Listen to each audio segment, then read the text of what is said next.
Bonjour, je m'appelle Candy Bonjour, je m'appelle Fatoupa et nous sommes du comité de recherche des jeunes. de l'Observatoire des communautés noires du Québec. Et bienvenue à la deuxième édition de Parlons-en! Parlons-en.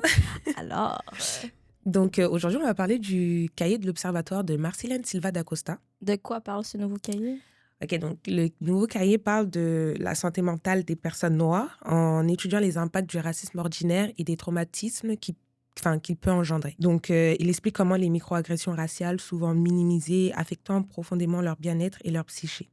En s'inspirant des idées de Frantz Fanon et de Grada Kilomba, il explore comment le racisme quotidien agit et peut causer des traumatismes durables. C'est quoi le racisme ordinaire? Ok, le racisme ordinaire, ça désigne des micro-agressions répétées et les comportements qui semblent inoffensifs, mais qui, accumulés, créent une pression constante sur les personnes noires. Par exemple, je suis là, je te dis, ah, tes cheveux et tout, oh, ça a une texture bizarre et tout. Ou bien je te dis, ah, ta couleur de peau, pourquoi elle est foncée comme tu sais? Ou même sur différents stéréotypes qu'il y a sur les noirs, tu vois. Et ça, tu sais, mentalement, c'est pas facile. Puis ces actes placent les personnes noires dans une position d'autres, perçues comme différents ou inférieurs. Donc, même s'ils paraissent anodins, ils renforcent les stigmates et provoquent un sentiment de rejet. Yeah, pourquoi la perception que la société a des personnes noires, c'est genre traumatisant pour nous? Mais la société entretient des stéréotypes, en fait, qui déshumanisent les personnes noires et les enferment, en fait, dans des clichés. Et dès l'enfance, ces stéréotypes ont un impact sur elles. Certaines développent un complexe d'infériorité ou ressentent le besoin d'adopter les comportements ou les valeurs des personnes blanches et pour se sentir acceptées. Et ce rejet de leur propre identité et la pression de devoir être autre crée des traumatismes profonds qui affectent leur santé mentale. Ouais, Ouais. c'est Cool, hein? c'est triste. Ouais. Dans le cahier, on parle entre autres de Frantz Fanon. C'est qui? Frantz Fanon, c'est un psychiatre martiniquais et un penseur révolutionnaire qui a analysé l'impact psychologique du racisme et du colonialisme. Ouais, mais on parle aussi beaucoup de Grada Kilomba. Oui, Grada Kilomba, je vous la présente, elle est là, elle ressemble à ça. Du coup, Grada Kilomba, c'est une théoricienne, psychologue et artiste portugaise d'origine africaine. Dans son livre Mémoire de la plantation, épisode de racisme ordinaire, elle décrit le racisme ordinaire comme une expérience traumatisante. Elle évoque aussi le racisme ordinaire qu'elle a pu vivre. En lui touchant les cheveux, elle raconte un peu son histoire. Ouais, entre autres, il y a un extrait qu'on va discuter. Je vais le lire pour qu'on puisse le discuter. Ouais. Fait que c'est son chapitre sur les politiques de cheveux, comme on a touché un peu tantôt. Elle dit « Ce que je détestais le plus, c'était que les gens me touchent les cheveux. Quels beaux cheveux! Oh, quel drôle de cheveux! Regarde, une afro! » Et ensuite, il les touchait. J'avais l'impression d'être un chien qu'on caresse, un chien qu'on touche. Et je ne suis pas un chien. Je suis une personne. Et quand j'étais petite, ma mère ne leur demandait jamais d'arrêter, même si elle savait que je n'aimais pas ça. Mais elle n'arrivait pas à comprendre pourquoi je n'aimais pas ça. Tes cheveux sont différents et les gens sont juste curieux. Elle ne comprenait pas pourquoi je détestais ça. Je ne toucherais jamais les cheveux de quelqu'un comme ça, sans crier gare. Je veux dire, comment peut-on faire ça? Relatable. Yeah. Ça donne le sentiment d'être différent des autres. Même le truc de chien, c'est vrai, on caresse les chiens, on caresse les chats. Tu me caresses la tête. Je suis pas un animal, hein. C'est fou. C'est la répétition de ces petites questions intrusives. Genre, t'as une origine, tu viens de où? Comme si je pouvais pas. Il y a aucun monde où est-ce que j'aurais pu être canadien, non? Ouais, c'est ça. C'est fou. Malheureusement, c'est la réalité. Ouais. C'est vraiment ça qui se passe. Non, mais c'est encore plus drôle que sa mère disait, ouais, mais c'est innocent, tu vois, mais c'est pas innocent quand ça arrive à tous les jours. Tu sais, une fois de temps en temps, ok, ouais, mais tu sais, c'est agaçant de se faire dire tout le temps, ouais, t'es exotique, tu ressembles à la caramel. C'est fou.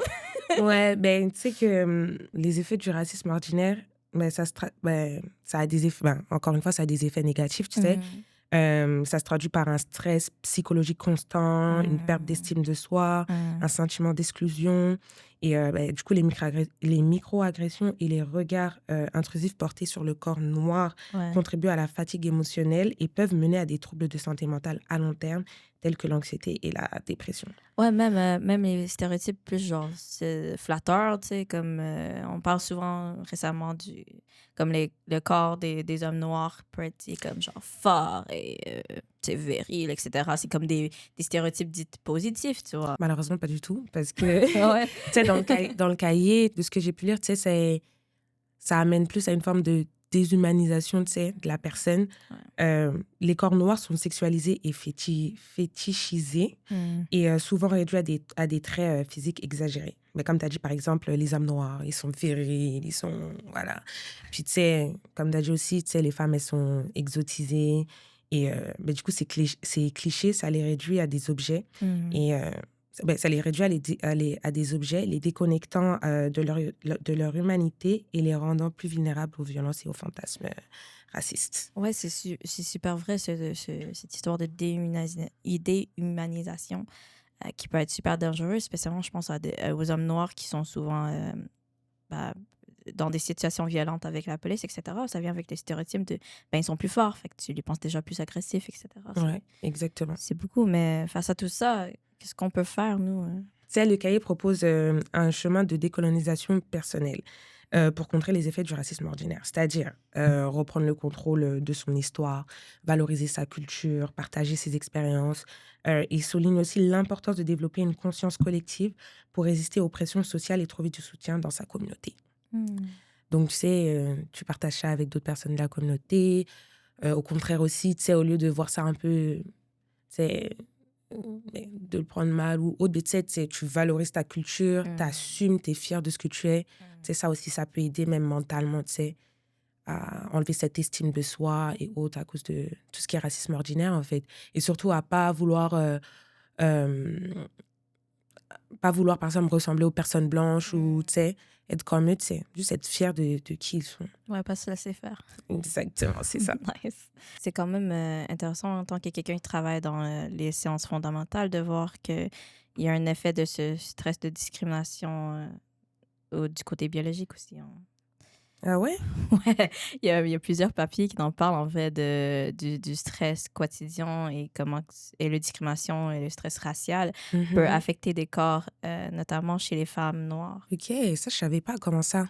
Ouais, mais même sur les cerveaux de femmes noires, il y a une étude qui vient de sortir récemment qui parle justement de ça, qu'on peut voir dans des IRM de femmes noires, que leur cerveau est plus actif dans des zones qui sont liées à des endroits de stress, tu vois, comme des endroits qui produisent beaucoup d'adrénaline, ce mode fight or flight, tu sais.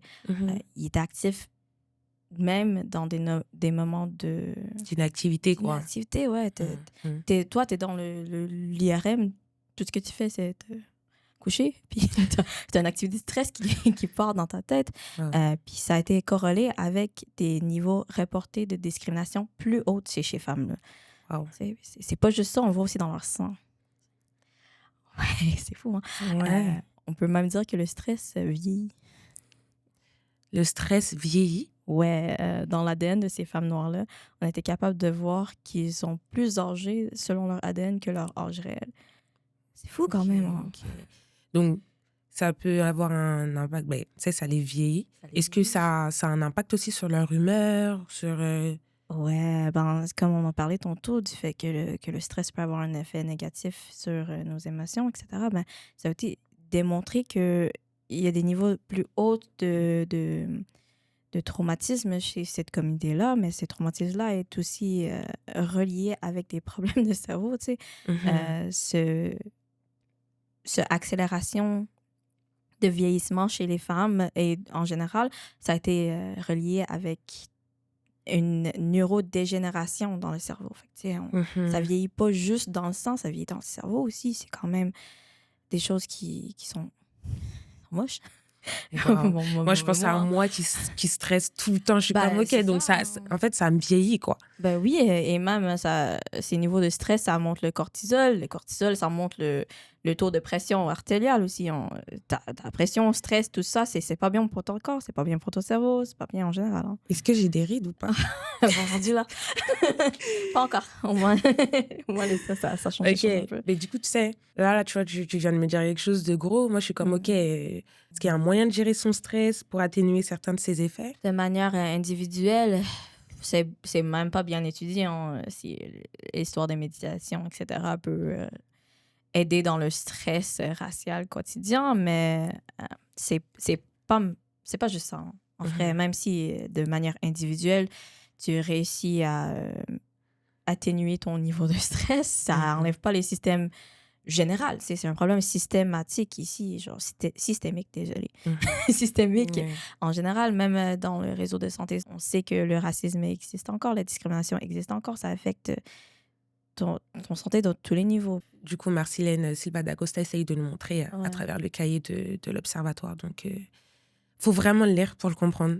Faut vraiment le lire pour le comprendre. Et ce sont des choses c'est la réalité. C'est la réalité. Est-ce que tu savais c'était quoi le racisme ordinaire auparavant? Ah non, pas du tout. Mais je savais que je le ressentais. Hein. Tu savais que tu le ressentais, mais tu savais pas c'était quoi vraiment. Fait que c'est des cahiers comme ça qui aident à apporter des changements systémiques. Exactement. OK, donc ceci annonce la fin de notre deuxième édition de Parlons-en. Oui. Et on va être resté à feu pour savoir Parlons-en 3. Exactement. N'hésitez pas à aller nous suivre sur nos réseaux sociaux, sur Instagram, Facebook. Le cahier, vous allez pouvoir retrouver le cahier aussi sur le site de l'Observatoire et sur nos réseaux sociaux. Donc, à la prochaine.